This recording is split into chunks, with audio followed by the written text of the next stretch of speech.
Hey guys, Matthew here from the MMAT YouTube channel and of course co-host extraordinaire of Canadian Reload Radio. Just here doing a quick range video comparing the Ruger 1022 and the Marlin 795. So yeah, I'm going to go through, shoot some rounds through them and just generally have a good time and see how they differ and how they're similar.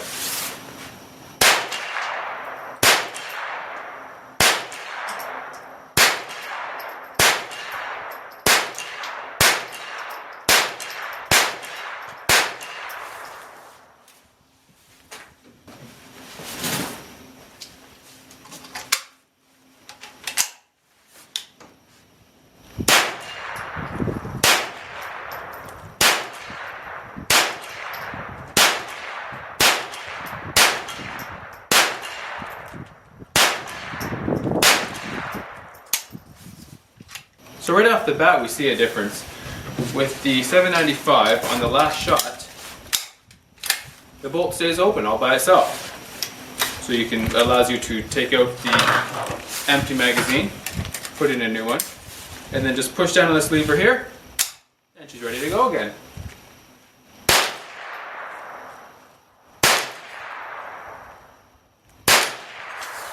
Now the nice thing about the 1022 is that even though the last shot does not hold the bolt open, you can safely dry fire it as much as you want and it won't damage anything. Another key difference between the two rifles is the barrels. They're both factory barrels. This is a factory 16-inch barrel on the 1022 and this is a factory 18-inch barrel on the 795. Now right off the bat you can see that the 795 barrel is quite a bit thicker. It has a wider profile.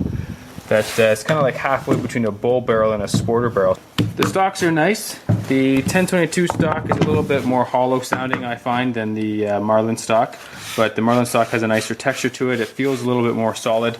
But again, that's not a huge deal. They're both synthetic stocks. They're both very durable. The 1022 trigger is a factory 2.5 pound trigger. It works very well. This is one of the older ones with the metal trigger guard, metal parts. The magazine release is actually a Volquartsen magazine release. It's not factory, but the new 1022s do come with them from the factory now, which is nice. The 795, it's a plastic trigger guard and plastic trigger. From the factory, it has about a 9-pound trigger pull. It's ridiculous. But the M-Carbo spring kit reduces the trigger pull from about 8.5 to 9 pounds down to, I measured mine at 4.4. Other guys are saying 3.5. Other guys say around 5, but whatever, I guess it depends on how you measure it. Let me tell you, it makes a huge difference. I highly recommend the M-Carbo spring kit if you have a 795 and want to increase its accuracy and just increase its overall shootability. So the bolt hold open on the 1022, you pull back the bolt and then press up on this lever down here, not this one, that's the mag release, this lever here, and then let go, and then the bolt will stay locked back. On a factory 1022, you then have to pull the bolt back again, press that lever in the forward position, so rock it forward and then let it go and it'll go forward. A popular aftermarket edition is what's called an auto bolt, and what you do then is just pull back on the bolt, the lever moves by itself and it springs forward. Alright, let's talk about the magazines for a minute. 795 magazine is just a regular stick mag. Single stack, you just stack in 10 rounds, sticks into the bottom of the gun, you're good to go.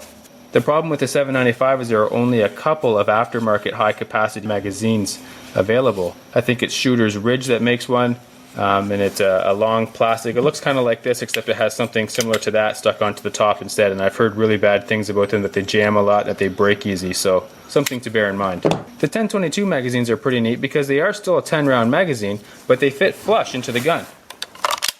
So you don't have to worry about that jamming into your back whenever you're out walking through the woods with your rifle slung over your back. The ones that you get with a gun normally aren't the clear ones, they're black, but that's how they work, and it's really neat because you can tell how many rounds you have left in the gun. Loading the mags is super easy.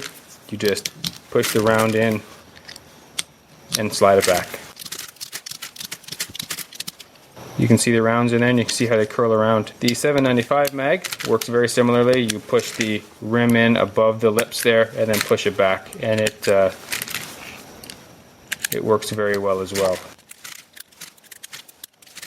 At the bottom it has a witness hole. You can see, when you see a round there, you know the mag has 10 in it, and on the other side you can see the first 5, so you can tell Actually, you can see the first 6. You can tell that you at least have 6 in the mag.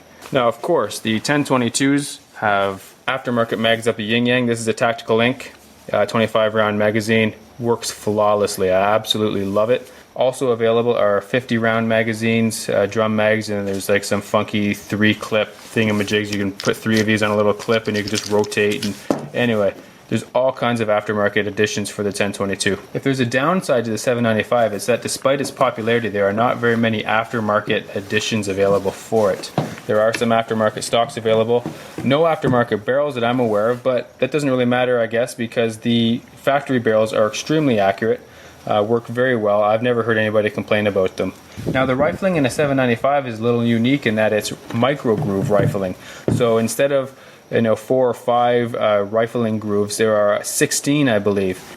Alright, so you can see here that there's a block on the front of the action that's holding the barrel in place. So you simply unscrew these and this block comes off and the barrel slides out. So yeah, it's just that easy. Now on a 795 you can see that the barrel is actually pinned in place. So yeah, it's a lot more difficult to change the barrel in a 795.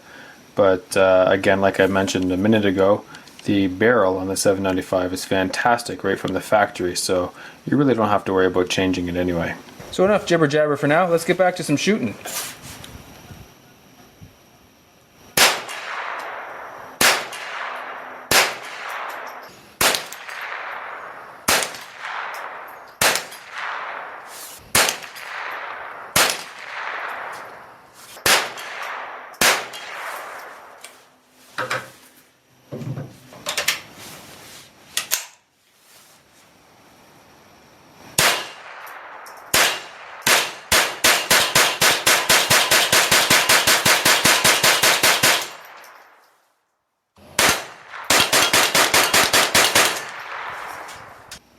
So here are a couple of targets from the range that I shot. This is the 1022. This is shooting Winchester Dynapoint ammunition. This is with the peep sights, and this is with the scopes. Move over to the 795. This is with the peep sights, and this is with the scope. So using the exact same ammunition, using the exact same wrench, the bench, the exact same distance, exact same scope. Actually, I switched the scopes back and forth. You can see clearly here that the 795 using a factory barrel is definitely more accurate than the 1022 using a factory barrel. And I will add that I did shoot several types of ammunition through both of the rifles to find out which one they liked best, and it was the Winchester Dynapoint that they liked best. And these are the results. So there you go. As far as accuracy is concerned, I would say that the 795 wins it. And we are going to do some velocity testing as well. Trevor is bringing his chronograph over, and we're going to chronograph some rounds through both of the rifles, and I'll report back on that in just a second.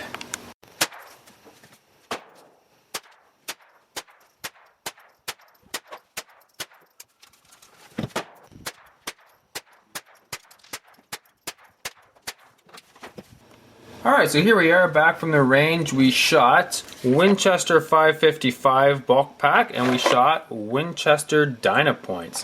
Now the 555 is a 36 grain bullet rated on the box at 1280 feet per second. Let's talk about it first. The average speed out of the 1022 was 1214 feet per second, so just over 1200. And for the 795, just under 1200. Between the two rifles, it averages about 1200 feet per second, not 1280.